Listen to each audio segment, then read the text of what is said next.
नमस्कार. यान संधिपर्व भाग 52. धृतराष्ट्र पुढे म्हणतोय की जो कधी खोटं बोलत नाही, ज्याच्यासाठी धनंजय लढत आहे, त्याला जगाची सत्ता मिळवायला काहीच हरकत नाही. मी पाहतोय की असा एकही योद्धा नाही आहे की जो कीर्तीबरोबर मुकाबला करू शकेल. त्याच्या विविध प्रकारच्या बाणांपुढे कोणता योद्धा उभा राहू शकतो? आपल्यातील द्रोण आणि कृप त्याच्याशिवाय इतरांशी लढणार आहेत, नाही तर ते युद्ध कसं रंगलं असतं कोणी सांगू शकत नाही. फक्त कर्ण त्यांच्याशी लढण्याच्या गोष्टी करत असला तरी तो एकटा काय करणार आहे त्यांच्यापुढे? त्यामुळे मला वाटत राहिलेलं आहे की मला या युद्धात यश मिळवण्याची सुतरामही शक्यता वाटत नाही आहे. हा प्रतिष्ठेचा प्रश्न झाला आहे आणि त्यामुळे पांडव त्यांच्या राज्यासाठी लढणार आणि ते घेणार यात संशय नाही. द्रोण आणि कर्ण हे जर मेले तरच हे युद्ध थांबेल, एरवी नाही, हे सुद्धा मी समजलो आहे. द्रोणाला दृष्टद्युम्न मारणार हे भाकीत आहे, तेव्हा तो त्यांना मारणार हे सुद्धा निश्चितच आहे. पांडवांना युद्धात मृत्यू न येण्याचा आशीर्वाद आहे, त्यामुळे अर्जुन कर्णाकडून मारला जाण्याची शक्यता नाही. परंतु धनंजयच त्याला मारणार असं कृष्ण सांगतो, म्हणजे ते होणार आहे हेही मला मान्य केलंच पाहिजे. फक्त त्यांच्या मृत्यूनेच पांडवांचा राग शांत होणार आहे. किती मूर्ख आहे माझा मुलगा, मला त्याला आवडताच येत नाही आहे. काय माझं दुर्दैव आहे बघा. फाल्गुनी सदैव अजिंक्यत असतो हे माहीत असूनही त्याला आव्हान तो मूर्ख राधेय करत आहे आणि माझा मूर्ख मुलगा त्याचा ऐकतो आहे. काय म्हणावं या दुर्भाग्याला. अर्जुनाच्या शौर्याच्या अनेक कथा सर्वश्रुत आहेत, तरीही सुयोधन ते समजत नाही आहे. हे केवळ दुर्बुद्धीचंच लक्षण नाही आहे का? तर मग दुसरं काय समजावं? मी असा अंध आहे, त्यामुळे मी नेहमी बेबस असतो. त्याचा गैरफायदा ते घेत आहेत. समजवता करून कुरु घराण्याची ताकद वाढवून पुढे जाण्याचं त्यांना समजतच नाही आहे. केवळ मत्सर द्वेष एवढंच त्याच्या मनात आहे आणि ते मी काढू शकत नाही. इथे तर कृष्णसुद्धा त्याला मदत करणार आहे, त्याचा सारथी बनून. आमच्याकडे त्या तोलामोलाचे कोणीही नाही जे त्यांच्याशी लढतील असे. भीष्म, द्रोण आणि कृप स्पष्टपणे सांगतात की ते पांडवांशी लढणार नाहीत, ते इतर योद्ध्यांशी लढतील. याचाच अर्थ कौरवांची हार निश्चितच आहे. हे दुर्योधनाचे मूर्ख सवंगडी समजूनच घेत नाहीत. कीर्तीचे बाण अचूक असतात, त्याच्या लक्षाचा नाश खात्रीनेच होतो. मला त्याच्या गांडीवातून निघालेल्या बाणांचा आवाज जाणवत आहे आणि त्यामुळेच मला फार घबराट होती आहे. त्याच्या बाणांच्या वर्षावामुळे माझं सैन्य इतस्ततः पळत आहे असं मला जाणवतं आहे. जरी अजून युद्ध सुरू झालेलं नाही आहे, मग जेव्हा प्रत्यक्ष युद्ध प्रारंभ होईल तेव्हा काय होईल याची नुसती कल्पनाही मला करवत नाही आहे आणि ती केली तर मला बेचैन करते आहे. अरे संजया, हल्ली मला सारखे अशुभ लक्षणांचे अनुभव येत आहेत. याचा अर्थ काय ते तू समजतोस ना? मला त्यातून कोणीही वाचवू शकणार नाही आहे रे संजया. इथेच आपला 52वा भाग संपलेला आहे. भाग 53. धृतराष्ट्र पुढे म्हणतोय की सामर्थ्यवान पंडूची मुलं आणि त्यांचे साथीदार सगळे वाटेल तो त्याग करण्याच्या उद्देशाने युद्धात उतरत आहे असं मी समजतो. तू मला माझ्या बलाढ्य शत्रूबद्दलच सांगत होतास. त्यात पांचाल, कैकया, मत्स्य आणि मगध आहेत. त्याशिवाय तू जगन्नाथ कृष्ण पांडवांना जिंकवण्यासाठी आतुर आहे. सात्यक्यबद्दल बोलायचं तर त्याने अर्जुनाकडून सगळी आयुध विद्या क्षणात आत्मसात केलीही असेल. तो सिनीवंशाचा मर्द युद्धभूमीवर उभा असेल तर कौरवांना ते अवघड जाणार आहे. तो आमच्या फौजांवर तुफान वेगाने बाणांचा वर्षाव करणार आहे. पांचालाचा सुपुत्र दृष्टद्युम्न आमच्या द्रोणांवर चाल करून जाणार आहे. मला त्या सगळ्या गोष्टींचं भय वाटतंय. युधिष्ठिराचा राग, भीमाचा क्रोध, अर्जुनाचा संताप मला खात आहे, मला रडू येत आहे. संजया, तो पंडूचा मोठा मुलगा युधिष्ठिर देखणा, बलवान, संयमी, बुद्धिमान, पुण्यवान, ब्राह्मणांचा प्रिय, दूरधोरणी, ज्यांनी चांगले साथीदार मिळवलेले आहेत, जो चांगले निर्णय घेतो असा असून शिवाय प्रेमळ, दयाळू, दानी, माणुसकी असलेला, कधीही विचलित न होणारा, महारथी, नम्र, मर्यादा जाणणारा, अशाबरोबर माझे पुत्र काय रे लढणार? तो मूर्ख मुलगा जसे पतंग ज्योतीकडे धावतात ना, तसा पांडवांशी 2 हात करण्यासाठी उतावीळ झालेला आहे. जणू त्याला मृत्यूची हाव पडलेली आहे. मीच चुकलो संजया. मी हे सगळं तेव्हाच थांबवायला पाहिजे होतं, जेव्हा विदुरांनी मला सावध करण्याचा प्रयत्न केला होता. कोणीही परत येणार नाही त्या युद्धभूमीवरून, म्हणून मी समजत होतो की हे युद्धच होता कामा नये. तुलासुद्धा माझा निर्णय योग्य वाटतोय ना रे? असा निर्णय घेतला गेला तर माझ्या मनाला शांती तरी लाभेल, सगळ्यांचं त्यात भलं तरी होणार आहे. मला खात्री आहे, जर प्रेमळ युधिष्ठिराला समजलं की मी दुःखी आहे तर त्याला ते आवडणार नाही. त्याला वाटतं की मीच ह्या सगळ्या परिस्थितीला जबाबदार आहे. अशा रीतीने इथेच आपला भाग 53वा संपलेला आहे. भाग 54वा. संजय म्हणतो, तुमचं बोलणं बरोबर वाटतं, कारण जर युद्ध झालं तर सव्यसाचीच्या गांडीवामुळे असंख्य क्षत्रिय मारले जाणार आहेत. ते सगळं जरी खरं असलं तरी तुम्ही नेहमीच तुमच्या मुलांच्याच मनाप्रमाणे निर्णय घेत असता. मग हे कसं शक्य होईल? सुरुवातीपासून आपण पांडवांचा अपमान करण्यात मदत केलेली आहे आणि आता जेव्हा परिस्थिती हाताबाहेर जात आहे हे समजलं तेव्हा शहाणपण सुचतंय. त्याचा अर्थ काय? आपण नेहमीच पंडूंची मुलं आणि तुमची मुलं यात भेद करण्याचं धोरण अवलंबलेलं होतं. त्यामुळे ही परिस्थिती उद्भवलेली आहे. जेव्हा पांडव हरले आणि वनवासात जात होते तेव्हा तर तुम्ही अगदी लहान मुलांसारखे आनंद झाल्यागत हसत होतात ना. ते सगळ्यांनी पाहिलेलं आहे. जणू काही तुम्हाला पांडवांच्या वनवासात जाण्याने मोठा संतोष झालेला आहे. आणि आता रडून काय उपयोग? तुम्ही ओरडत होतात की मजा आली, जे हवं ते झालं. म्हणजेच तुम्ही दुर्योधनाच्या त्या द्यूतातील यशामुळे आनंदित झालेला होतात. म्हणजेच तुम्ही त्या खेळात सहभागी होता हे सगळ्यांना समजलेलं आहे. त्यामुळे आत्ताच्या तुमच्या रडण्यावर कोणी विश्वास ठेवील? जेव्हा पांडवांचा अपमान होत होता त्या सभेत, तेव्हा तुम्ही गप्प का होतात? तुम्ही त्याला का अटकाव केला नाहीत? त्याचा हा परिणाम आहे. तेव्हा आता रडण्यात काहीही अर्थ नाही. कुरु घराण्याच्या मालमत्तेत जे जंगल आहे तो तुमच्याच घराण्याचा भाग आहे. परंतु तुम्ही त्यांनी कमवलेलं सगळं पृथ्वीचं राज्य त्यांना फसवून जिंकलं आहे आणि तरीही ते काही बोललेले नाही आहेत. तुम्ही असं समजता की ते तुमचं झालं ते द्यूतामुळे? जेव्हा तुमच्या मुलांना गंधर्वांनी पकडलं आणि पाताळात त्यांना ते गाडणार होते तेव्हा पांडवांनीच त्यांना वाचवलं आहे आणि तरीही तुम्ही पांडवांना बोलावून त्यांचा भाग त्यांना देण्याचा चांगुलपणाही दाखवलेला नाही आहे. पांडव वनात जात असताना आपण जोरजोराने आनंद झाल्यासारखे हसत होतात ना. आणि आत्ता काय शहाणपण सुचतं आहे?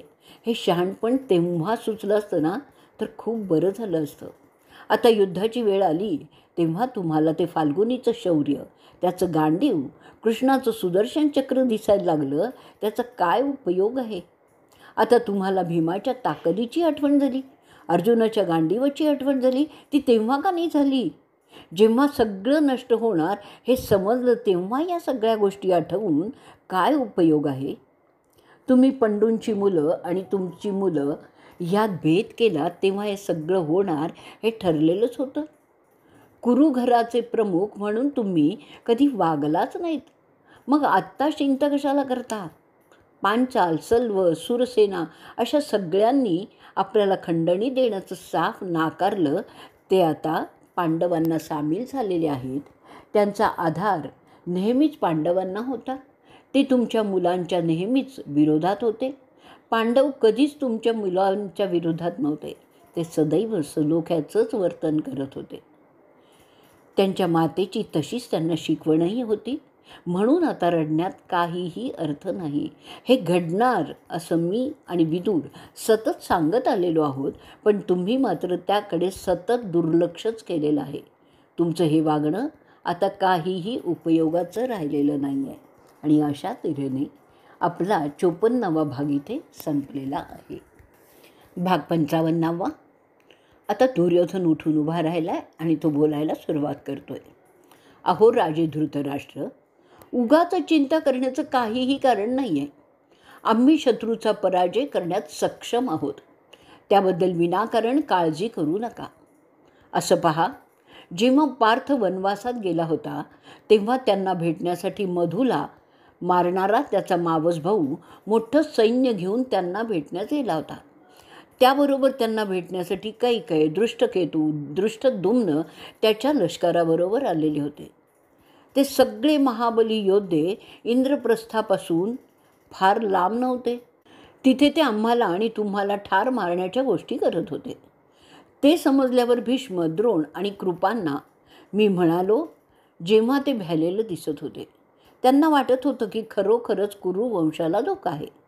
तेव्हा मी त्यांना सांगितलं की पांडवांना आणि त्यांच्या सगळ्या दोस्तांना आमचा विध्वंस करण्याची इच्छा आहे. त्यात विदुर आणि धृतराष्ट्र सोडून तुम्ही सगळे आहात. विशेष म्हणजे कृष्णाला सुद्धा कौरवांचा नाशच करायचा आहे. आमचा नाश केल्यानंतर कृष्ण युधिष्ठिराला ह्या सगळ्या राज्याचा अधिपती घोषित करणार आहे. ह्या राज्यातील प्रजा आमच्या कारभाराला कंटाळलेली आहे असं ते सांगत असतात. ते असंही सांगतात की आम्हाला कोणी सच्चा मित्र उरलेला नाही आहे. अनादी काळापासून असं समजलं जातं की कमजोर पक्ष नेहमीच समझोता करत असतो. बलवान पक्ष आपलं म्हणणं अंमलात आणत असतो. मला याचं दुःख होतं की आमचे अंध पिता स्वतःला कमजोर समजत आहेत. शांती कराराच्या बाजूने आपला कल ते देत आहेत. त्यांना वाटतं हे सगळं माझ्यामुळेच घडलेलं आहे, म्हणून ते मला सतत दोषच देत आहेत. मला मूर्खसुद्धा वेळोवेळी ते म्हणत आहेत. तुम्ही समजता की माझी इतर भावंडं केवळ मला खुश करण्यासाठी पांडवांना विरोध करत आहेत. ते मला माहीत आहे की ते महारथी योद्धे पांडव माझ्यामुळे सगळ्या कौरवांचा नाश करणार आहेत. त्याबरोबर कौरवांना पांडवांच्या विरुद्ध सल्ला देणारे सगळेच तुमच्या सल्लागारासुद्धा ते ठार मारणार आहेत, हेही सगळे जाणतात.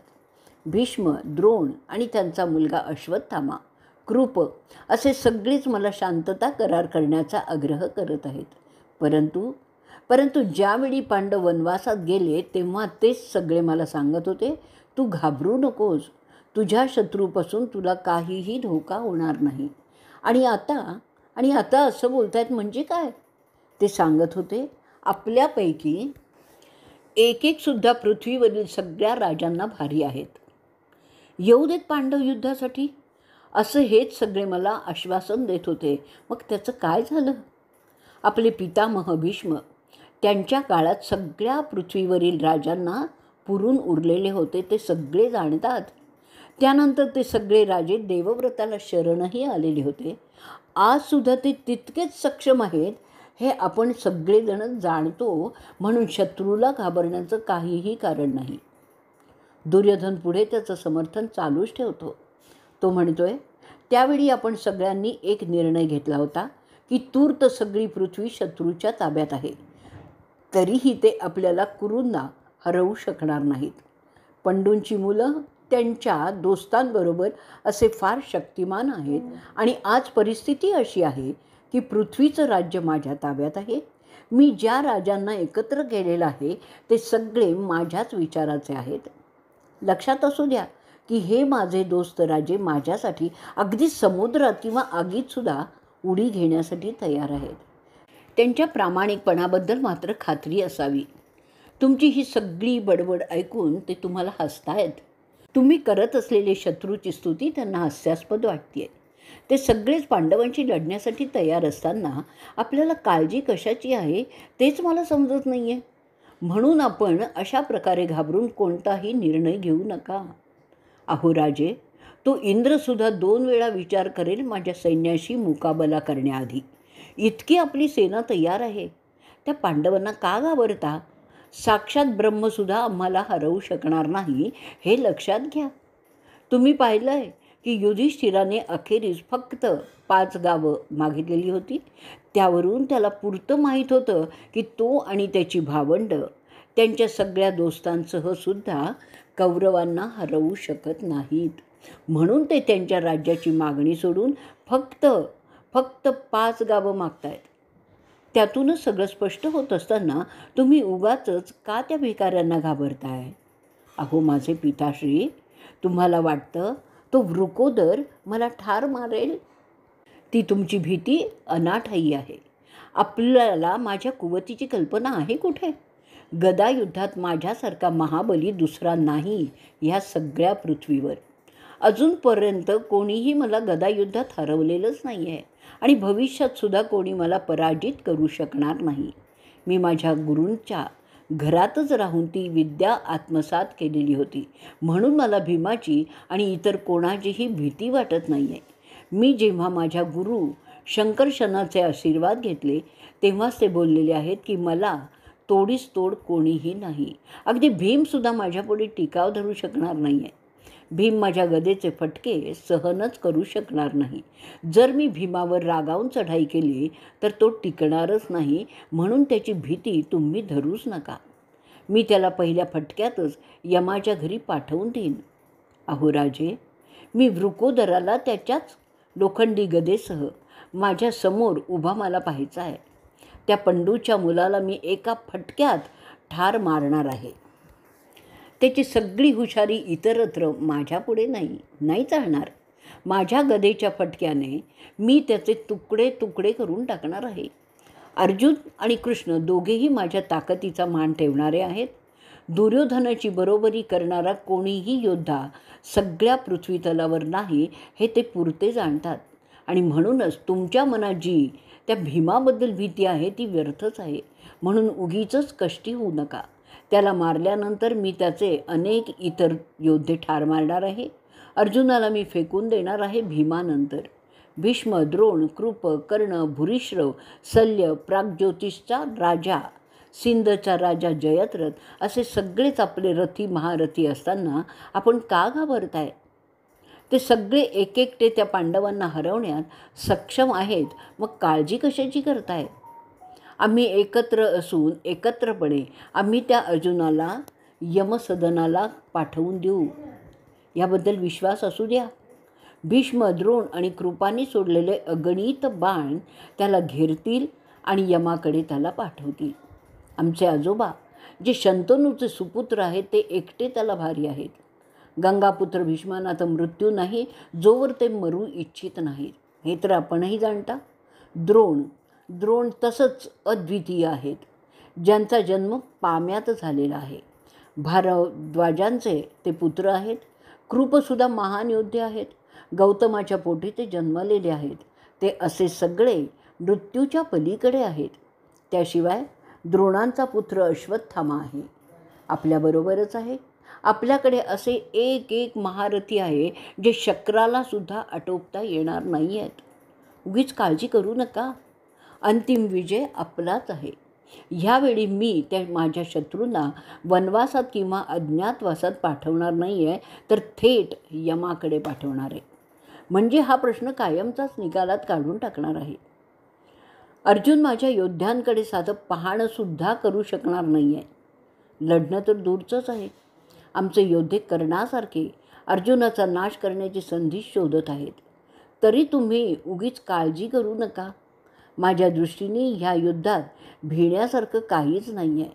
माझा मित्र कर्ण एकटा भीष्म, द्रोण आणि कृपांच्या एकत्र ताकदीसारखा आहे हे ध्यानात घ्या. जमदग्नीच्या रामानेच त्याला असं सांगितलेलं आहे. कर्णाच्या अंगावर जन्मतात 2 कर्णभूषणं होती. ती इंद्राने त्याच्या पत्नीसाठी म्हणजे सांचीसाठी कर्णाकडे मागितली. ती त्याने त्याच्या दानशूर स्वभावाप्रमाणे त्याला दिली. त्यावेळी शक्र त्याला एक असा बाण देतो की त्याने तो धनंजयाला ठार मारू शकेल आणि त्यामुळे अर्जुनाची भीती बाळगण्याची माझ्या मते तरी काहीही आवश्यकता नाही आहे. त्यामुळे माझं यश हे निश्चितच आहे. जणू काही विजय मिळाल्यातच जमा आहे असं तुम्ही समजा. समसप्तक योद्ध्यांनी असा निग्रह केलेला आहे, एक तर आम्ही अर्जुनाला मारू, नाही तर तो आम्हाला मारेल. त्याशिवाय इतर अनेक योद्धे आपल्यात आहेत जे सव्यसाचीला ठार मारण्याची स्वप्न पाहत आहेत. त्यासाठी पांडवांची भीती बाळगण्याची अजिबात गरज नाही. जेव्हा मी भीमाला ठार मारीन त्यानंतर कोण आमच्याशी लढण्यास तयार आहे? पांडवांची शक्ती त्यांच्याशिवाय दृष्टद्युम्न, सत्यकी ह्यांच्यापुरतीच मर्यादित आहे. त्याविरुद्ध आपल्याकडे कितीतरी महारथी आहेत.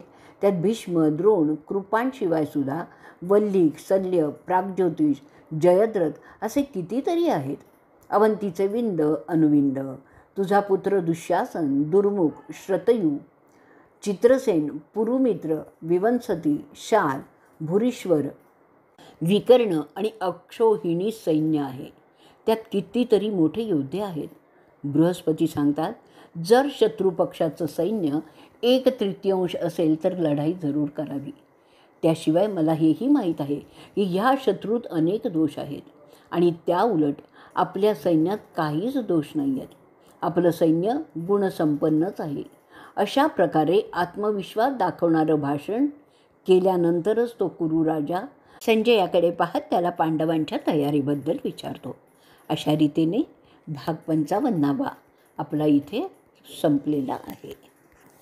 भाग 56 संजयाला दुर्योधन विचारतो, 7 अक्षौहिणी सैन्य जमल्यानंतर युधिष्ठिर युद्धाच्या दृष्टीने आणखीन कोणती तयारी करत आहे ते मला सांग. संजय सांगायला लागतो. युधिष्ठिर भावी युद्धाच्या तयारीने फार संतुष्ट दिसला. त्याचप्रमाणे भीम आणि अर्जुनसुद्धा समाधानीच दिसले. त्यांनी मिळवलेल्या मंत्रांनी भारावलेल्या बाणांचा उपयोग मोठ्या प्रमाणात ह्या युद्धात करणार आहेत असं दिसत होतं. त्यांच्याकडे इंद्राचा विलक्षण रथ आहे. त्याचा उपयोगही या लढाईत होणार आहे. स्वर्गातून आणलेली चिलखतं आणि इतर शस्त्रास्त्रां ते वापरणार आहेत. त्यामुळे ते केव्हाही अदृश्य होऊन लढू शकतील. तशा तयारीमुळे त्यांचा उत्साह फार वाढलेला आहे. त्यांना यशाची पूर्णपणे खात्री आहे. त्याशिवाय युधिष्ठिर मला म्हणालाय, जर युद्ध झालं तर भीष्म, द्रोण आणि कृप पांडवांवर मारा करणार नाहीत असं वचन त्यांनी आम्हाला दिलेलं आहे.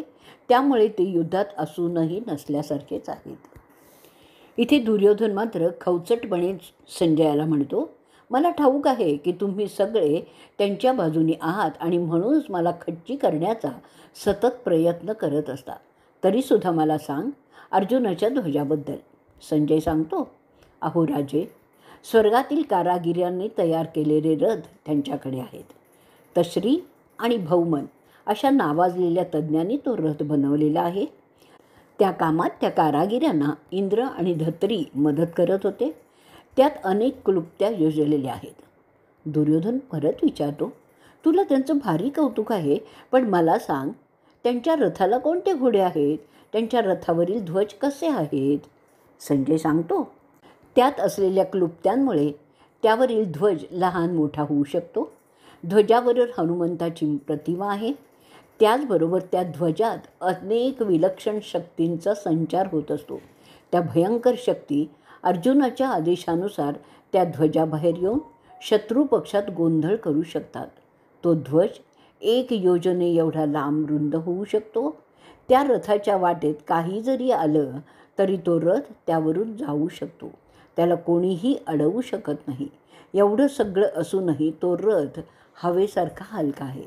त्या ध्वजाला कोणीही मोडू शकत नाही. त्या रथाला 100 घोडे खेचतात.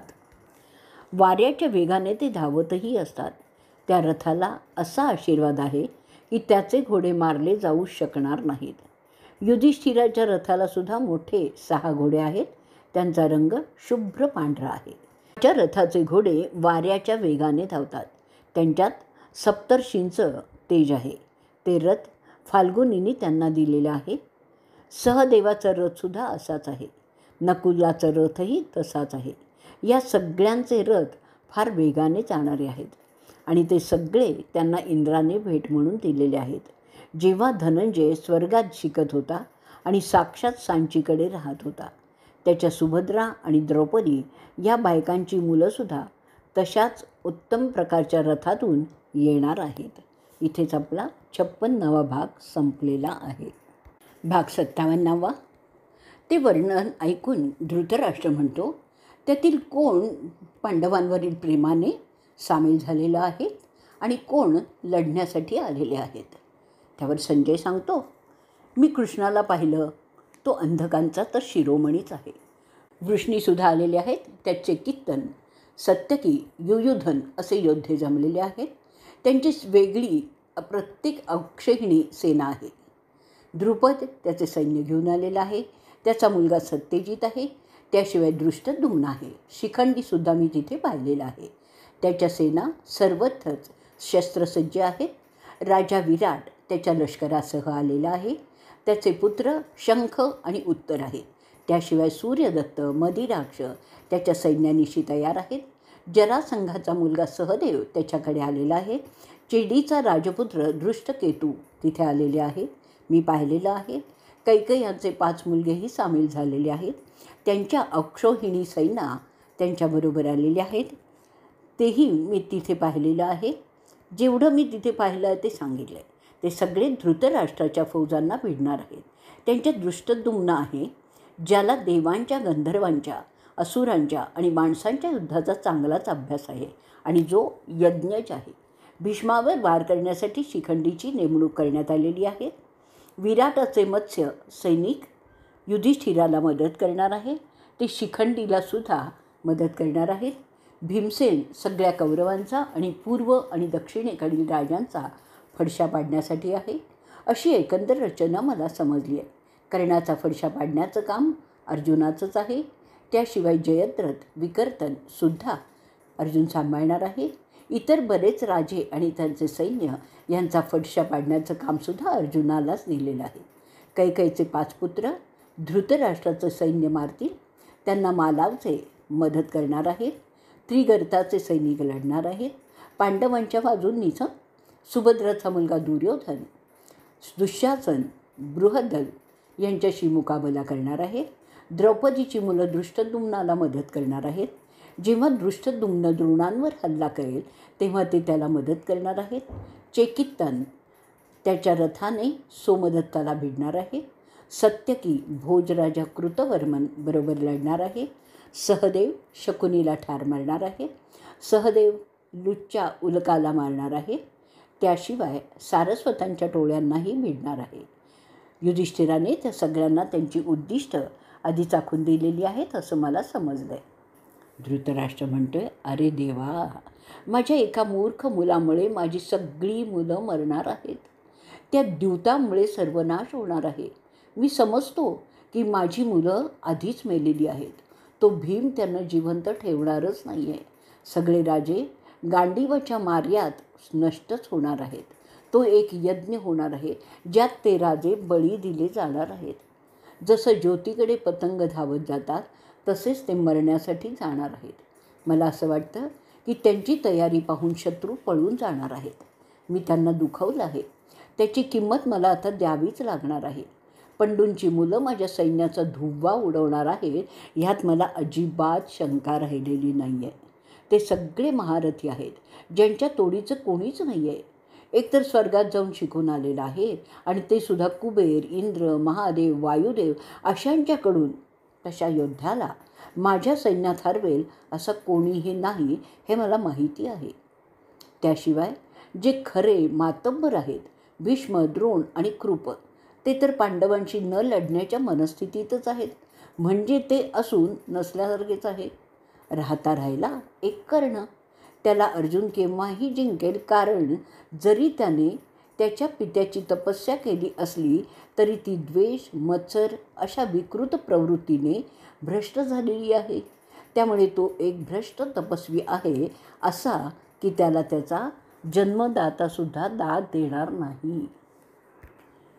दैवतांना पूजताना पुजारणाऱ्याची मनस्थिती किती निकोप आहे हे फार महत्त्वाचं असतं. ज्या पुजाऱ्याची मनस्थिती निकोप नाही त्याची पूजा व्यर्थच जाते. एकंदर असंच दिसतंय की कौरवांचं काहीही खरं नाही आहे. अशातच त्यांना कृष्णाचा आधार आहे. अशांना जिंकण्याच्या वल्गना फक्त एकच मूर्ख करू शकतो. त्याशिवाय इतर महारथी आहेत. त्यांच्याशी लढण्याची क्षमता कौरवांच्यात आहे का? त्यात उत्तमौजा, युधमन्यू, क्षात्रदेव, विराटाचा मुलगा उत्तर, कासयास, चेड्डी, श्रींजय, प्रबद्धक असे कितीतरी आहेत ज्यांना मारणं आमच्या फौजांना शक्य आहे का? मी इथे रडत असताना त्या मूर्खांचे मनसुबे युद्ध करण्याचे जोरदार चालू आहेत. माझ्या रडण्याला काही किंमतच नाही आहे असंच दिसतंय. मग मी इथे काय करतोय? ते ऐकून दुर्योधन आता परत बोलायला उभा राहतो. पांडव आणि आम्ही एकाच कुळातले आहोत. आम्ही दोघेही एकाच पृथ्वीवर राहत आहोत. मग असं तुम्ही का समजता की विजय फक्त पांडवांचाच होईल? आपले योद्धे ज्याच्यात भीष्म, द्रोण, कृप, कर्ण, अश्वत्थामा, सोमदत्त, वल्ली, जयद्रथ असे असताना ते इंद्राला हरवू शकतात. यश आपल्याला नाहीच मिळणार असा सूर आपण का लावताय तेच मला समजत नाही आहे. अहो बाबा, माझ्यावर विश्वास ठेवा. मी जमा केलेले हे सगळे पृथ्वीचे महारथी पांडवांना सहजपणे हरवू शकतील. आमच्या योद्ध्यांच्या रथाच्या गराड्यात सापडलेले पांडव आणि त्यांचे योद्धे आमच्या बाणांच्या वर्षावामुळे हतबल होणारच आहे, याबद्दल मला तीळमात्रही शंका नाही. धृतराष्ट्र संजयाला म्हणतो, अरे संजया, हा माझा मुलगा वेड लागल्यासारखा काहीतरी बरळतोय रे. तो युधिष्ठिराला हरवण्याच्या गोष्टी करतोय. भीष्म पांडवांच्या शौर्याची चांगलीच जाण ठेवून वागत असतो. पांडव नुसते चांगले योद्धे आहेत एवढंच नाही, तर ते सात्विक प्रवृत्तीचे आहेत, ज्यामुळे युद्धाच्या देवता त्यांना प्रसन्न आहेत, जे माझ्या मुलांच्या बाबतीत नाही. अरे संजया, मला पक्क ठाऊक आहे की पांडवांना युद्ध नको आहे, तरीही ते तयारी करत आहेत. म्हणून मला पुन्हा एकदा सांग, त्यांच्या सैन्याच्या व्यवस्था कशा आहेत? संजय सांगतो, धृष्टद्युम्न पांडवांना युद्ध करण्यासाठी सांगत आहे, कारण त्याला द्रोणाचार्यांना मारायचं आहे. त्याच्या जन्माचा तोच तर उद्देश आहे. जो क्षत्रिय युद्धाला घाबरला तो क्षत्रिय कसला? त्यामुळे ते सगळे युद्धासाठी सज्ज आहेत. धृष्टद्युम्न सांगतो की तो कौरवांच्या सगळ्या महारथींना पुरून उरेल, कारण तो यज्ञच आहे. मुख्य म्हणजे मरणारा नाही. त्याला थकवा माहितीच नाही, जो क्षत्रियांचा खरा शत्रू असतो. जसा मोठा मासा लहान मासे गिळंकृत करतो, तसं मी त्यांना खाऊन टाकेन. ते ऐकल्यानंतर युधिष्ठिर त्याला म्हणतो, पांचाल, पांडव तुझ्यावरच विसंबून आहेत. तुझ्या जोराने सगळ्या पांडवांना तू ह्या अरिष्टातून बाहेर काढ. तू क्षत्रिय धर्म चांगलाच जाणतोस. तू कौरवांचा निःपात करू शकतोस, ह्यावर मला पूर्णपणे विश्वास आहे. जेव्हा शत्रू आपल्या पुढे उभा राहील, तेव्हा तू जे करशील ते योग्यच असेल. युद्धभूमीवर घाबरलेल्या क्षत्रियांना तुझा आधार असेल, ते तुझ्याकडे पाहून लढत राहतील. युधिष्ठिराचे ते उत्तेजक उद्गार ऐकल्यावर तो दुष्टद्युम्न मला म्हणाला, अहो सूत, जा लवकर आणि दुर्योधनाला माझं आव्हान सांग. प्रतिपाचे वंशज वल्लिक आणि शरत्वाचा मुलगा द्रोण या सगळ्यांना माझं आव्हान सांग. त्यानंतर त्याने सगळ्याच कौरवांच्याकडील योद्ध्यांना आव्हान देण्यास सुरुवात केली. तो मला पुढे सांगतो की पांडवांना देवांचं संरक्षण असल्यामुळे ते मारले जाणार नाहीत. तुम्हाला मारण्यासाठी अर्जुनाची आवश्यकता नाही, मी एकटा देखील पुरेसा आहे, असं आव्हान तो देतो. त्याआधीच त्यांचे राज्य त्यांना मिळणार आहे. सव्यसाची खूप मोठा आहे. ह्या लोकांना मारण्यासाठी मी देखील पुरेसा आहे. म्हणून युद्ध करण्याची चूक न करता बऱ्या बोलाने त्यांचं राज्य त्यांना परत करा, असं तो पांचाल राजपुत्र सांगतो आहे. आणि इथेच आपला भाग 57वा संपलेला आहे.